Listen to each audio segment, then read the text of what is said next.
Hello and welcome to Colin Bradley Artcast. I'm Stephen Bradley. And I'm Colin Bradley. How you doing, Dad? I'm very well this fabulous Christmas day. Merry Lovely. Christmas, everyone. Yeah, Merry Christmas. Yeah, I hope everybody's really enjoying themselves, and we are, that's for sure. Excellent. Yeah, as although we're not together today, we're going to Mm, be seeing each other very, very soon. Had planned on coming down a couple of days ago, but we've just not been well enough. It's I don't know if you could tell my voice is still not back. I had this cough, so mm. yeah, we've been suffering this year, but that's what you get when you've got young kids in nursery and building their immune systems and challenging ours at the same time. But yes, yeah, lovely to see you though, and I hope everyone's having a really lovely day today. We're checking in to talk about a project that you started, Dad. Maybe even the last time we spoke, you hadn't started it. I can't remember, to be honest. I don't think Very long. I don't think people have seen this at No. all. I might have said that I'm going to do it, but there was no indication. So I think people are going to get a bit of surprise. Well, it is a Christmassy style picture, so it's very Mm, apt for today in that it's mm. winter, but may not be the traditional thing that people are expecting. I'm going to flash up on screen. This is the first picture that you sent me, and will reveal the picture to everyone that we're going to be talking about today. But this particular picture you sent me was very interesting because it shows the colours that you've chosen. So Mm. I'm going to put this up on screen, and perhaps you could talk us through what we're looking at here. Yeah, sure. Well, what we're looking for here is I wasn't sure. If you look at the colour of the dog there on the photographic reference, it, what colour is it? And I couldn't make my mind up. So I thought, well, you know what I'll do? I'll follow my own advice and use some spare paper. Now, the It's a paper I gorgeous decided picture, to. by the way. Sorry. It's a gorgeous picture, by the way.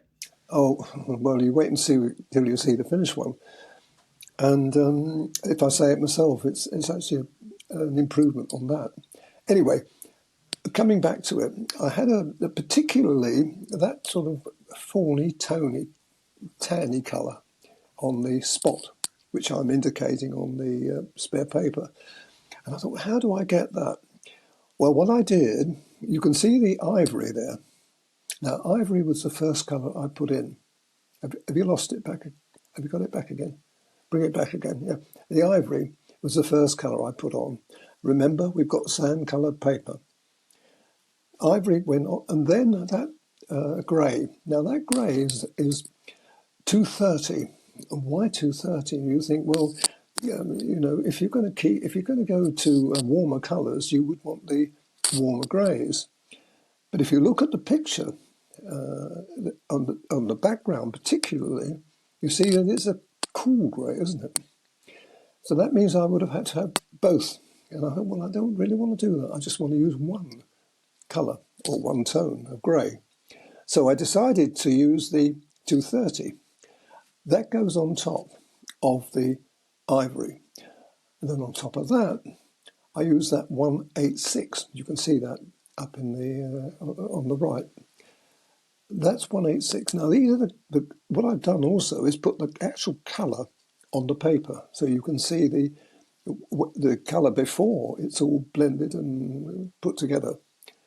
And that 186 goes in. Now, when that goes in, I use the colour shaper. Now, why do I do that? Well, what I wanted to do was to push the colour into the paper. In other words, using the sand colour paper as well. Okay? And that produced that image, which I think was great. Now, the other thing is, I wanted to darken that image. So what colour do I use? Well, I was using 230, so I decided to use the 233, which is a darker version of that. And that played a big part in the picture as well. And then on top of that, I use you can see that alongside the lighter colour on the example I've given you there. Now putting that in and then putting on top of that 180. I have to try to remember the colours now. 180.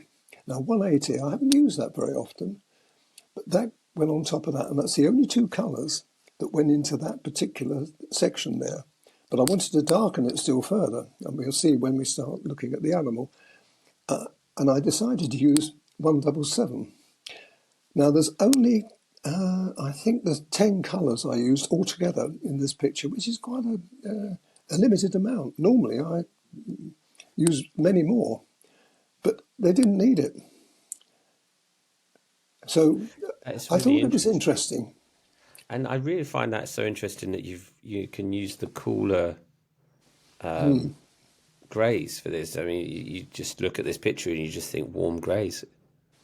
You would, absolutely right, and I would have done, but I ended up. But when you see the finished picture, it looks really good, and when you see the construction of that, I think you're going to show the halfway stage here. Are you going to say that as well, or are you Yeah. going to show the finish? If you're going to show the halfway stage, you'll see what I'm talking about.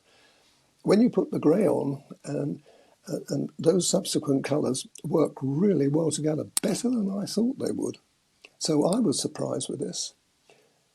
But we have a lot of problems, don't we, when people say, what colours do I need? What colour do I use? And usually I say, well, you know, try it on spare paper. And I do that very often. Sometimes you see it, sometimes you don't. But the choice of paper here was critical. Now, you think we've got a kind of snow scene, haven't we? Now, would you use that colour for a snow scene? Well, yeah, you could. Light grey you could use. I suppose you could use dark grey as well. But why the sand? Well, it was more important to use the sand for the dog. Right. And it all worked out brilliantly at the end.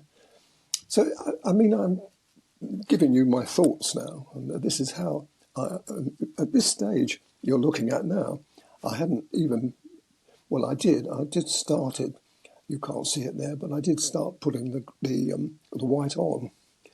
And those colours I wanted to just check out, but what, not very much. I didn't use very much. It was just sort of the top area there. But as I go on, you'll see how important all of this was. Well, great to see, the thought process behind this, and even as well at this stage in your experience in your career of doing art, still, needing to check out the colors first and experiment, to see if you can get those tones. Let's jump to another picture you sent me, which is a face half done, so looking already so good and so fantastic. But this is not your usual process in terms of, I think, leaving a face half done for us, you know, and completely doing the other side. That's obviously intentional to show us. Well, this is what I said. If you're looking at all the things I've already explained to you, you can see how that's all worked out for me. Particularly, remember I was talking about the grey. Now, if you look at the grey on the right-hand side of that, the two greys that you've got there is that's on the face, or on the head rather. You've got the 230, which is the first colour. That's the light grey you see.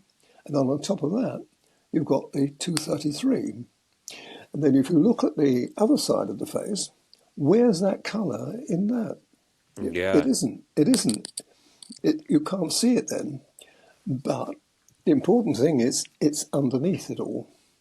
But if you look very, very closely around the eye, particularly the darker area around the eye, you can see that grey emerging there yeah, very, very slightly. So you see, and this is what I could see on the reference picture.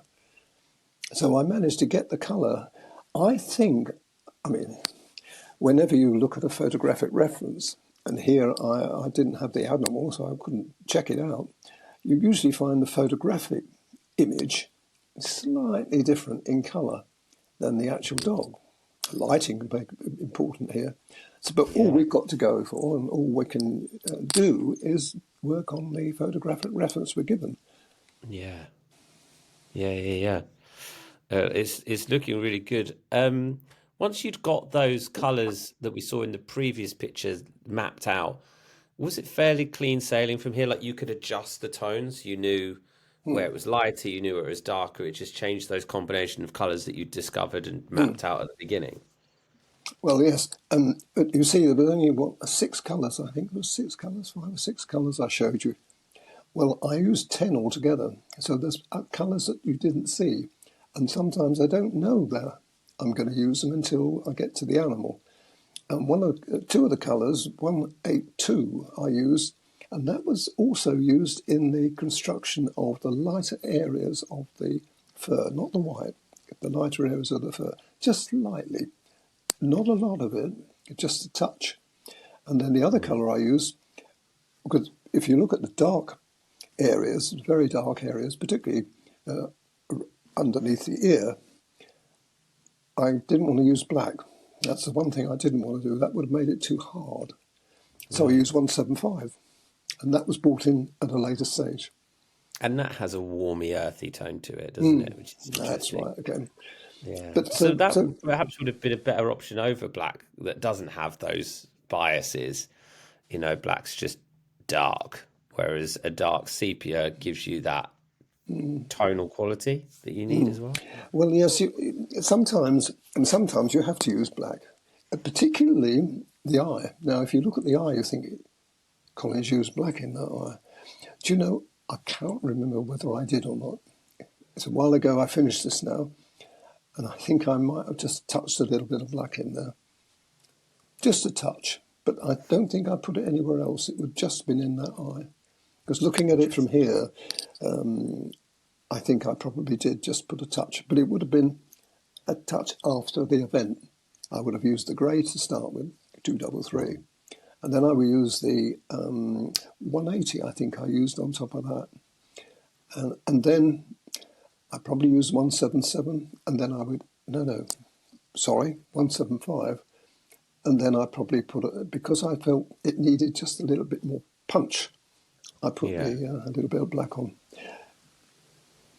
Excellent. Excellent. Loving the build up of this picture. I hope everyone is enjoying this this process because you have got to the end of this one. So I'm going to show Yeah, yep. I'm going to show the finished picture now. I don't know which one. I can't see from my little preview which one I'm going to show you. There's two basically. Well, I So tell you, the first one hasn't got any snow on it. I'm giving it away here. You know, on the fur. You shouldn't. You yeah, should. Well, that one. I Put that can't one I on. can't see from my thumbnail which one it's going to be. That's It's got going to be snow. this one, the That's one got. with snow. That's got snow. Yes. You know, you've got little tiny spots of snow. Well, I must admit, I wasn't sure whether I wanted it with or without, so I did it both. I did it without to start with, and I took the photograph, which it was no point in showing it. It's the same photographs as that. And then I used then I put the snow on. And how would you do that, you think? How do you put the snow on? How do you put the snow on, Dad? Well, you have, let me just show you. I'll show you the pencil I use. That one. Now that one is charcoal white. Now, if you haven't got this, it's okay. You just sharpen your 101 if you're using Faber. That would work the same way. And what you do is you kind of twiddle it, put it on a twiddle like that. So you push it into the paper, just a little Show tiny us that spot, again. like that. I can't Wow. show you. I can't. Well, I can. Hang on. Oh no, I don't know if I can. Or can I? I don't know if I can. It depends whether I can find that piece of paper or not that I had. There you go. Give me a minute. No, I can't find it now. Hang on, I have. I found it. I found it, Steve. Now, here you go. Now, I'll see if I can do it here. We're the other side. Show the camera. There you Right. go. How's that? Is that all right? Yeah, Try, yeah, yeah, yeah. I'll try to get the best angle for you if I can, like that. You put it Okay. on, and you just do that. Now, you're not going to see that. It's too small. But there is a little white dot in the middle of that. And that goes on top of your picture, okay? Yep, like that. and that gives you there's a few there now, but you're not going to be able to see them. Oh yes, I think you can actually. Can you see Yeah, them? we can see them. Yeah. Yeah, well there you are. And now if you look at that and you look at the dog, you'll see the little dots on there. And there you are. I mean, And they were on the original yeah, reference picture. So they because were. you've done, there is another scan that I've got, another picture that I've got of the without the snowflakes. But were you tempted to leave it without? Well, do you remember I sent you two, didn't I? I said I'm not sure whether I want them with or without the snow. And you said, oh no, with the snow definitely. Yeah. So that's the one that is going to go forward. But if Oh, people don't want to put it on, don't do it. I think it just adds Character. atmosphere to the picture, doesn't it? And it's something so different. I'm really pleased that you've chosen to do like a different wintry picture that's also, a dog that's going to be very, very popular, I'm sure. Well, it's Um, beautiful, beautiful pose, isn't it? yeah, very cute pose. The snowflakes as well on top. I just think it looks great. I will try and find where's the other one. Let me just try and find it for people can let us know then which one they think they prefer. This is without any snowflakes. That's right. Yeah, So it's the same picture, but it's just those few little. so when people do their own version of this picture, you can choose whether you want to do the snowflakes on top. What I might suggest you did, and I could have done it on here, couldn't I? You know, we had this bit of paper I said I used. Well, you put it on there. Now you'll probably see that snowflake on there now, couldn't you? Can you see it? Yeah. There it is. I've just put it on with that pencil. So And you that's the could, general white charcoal pencil, which you can get yeah, loads but if of you, places. They're quite expensive now, though, I think, aren't they? Like £2.50 a pencil or I think something? they probably are. Yeah, well, I've got half a dozen of them here, so I bought them a long time ago. But you could use, let's see whether I can do this as well. This is the 101, all right? Let's have a go at this as well. I don't know whether I can show you this. I'll try. There you are. Same, no Oh, difference. it works as well, just doesn't It it? works as well. So don't worry, but don't go rushing out them just to put the snow on. I've got them, so I use them. I usually say, Absolutely. Fantastic. I mean, it's a gorgeous picture, a great choice, very wintry, very Christmassy. Um, we'll get that up on the website, so perhaps next Christmas people can choose to do that for their Christmas cards. A bit late this year, but perhaps next year they'll make a lovely Christmas card. it would. Well, you want to perhaps a little bit before Christmas so that people get the choice of doing it and then doing their own Christmas cards with it. Yeah, we'll put it in the summer. We'll put it in the summer or something. Way ahead. That's right. That's fantastic. Have you got anything else lined up, Dad? You've Yes. chosen another one? I can't show it to you, but I have got another one, yes. It's a cat. Again, I've decided at the moment to stick with cats and dogs just for the time being because they're so popular and people love doing them. And this one is gorgeous. It's not quite the same. In fact, I did have one very similar pose to that one. And I thought, and right up until a couple of weeks ago, and then I found this one. Oh, hang on. I think I might do this. So it's a full animal, well, almost full animal. It's certainly got is sitting on a very lovely pose and looking up, very endearing. But it's the colours that I like very much. So it's going to be, I think, more traditional colours that you kind of use, the tabby-ish. Gotcha. Anyway, let's be another one. Fantastic. Lovely. Well, thanks, Dad, for showing us the insight into that picture and build up. I hope people are pleased with that finished result, and they are going to give it a go as well when that course is up on the website. But for now, I think we will leave it there for this Christmas episode. We'll be back soon to record another one. If anyone has any questions or anything they'd like us to discuss, as always, please get in touch with us. We'd love to answer your questions and discuss any topics that you feel you would like to hear about. But for now, we will leave it there for this week. So thank you, everyone, for watching and for listening. I'm Stephen Bradley. I'm Colin Bradley. Enjoy your Enjoy your Christmas. Christmas.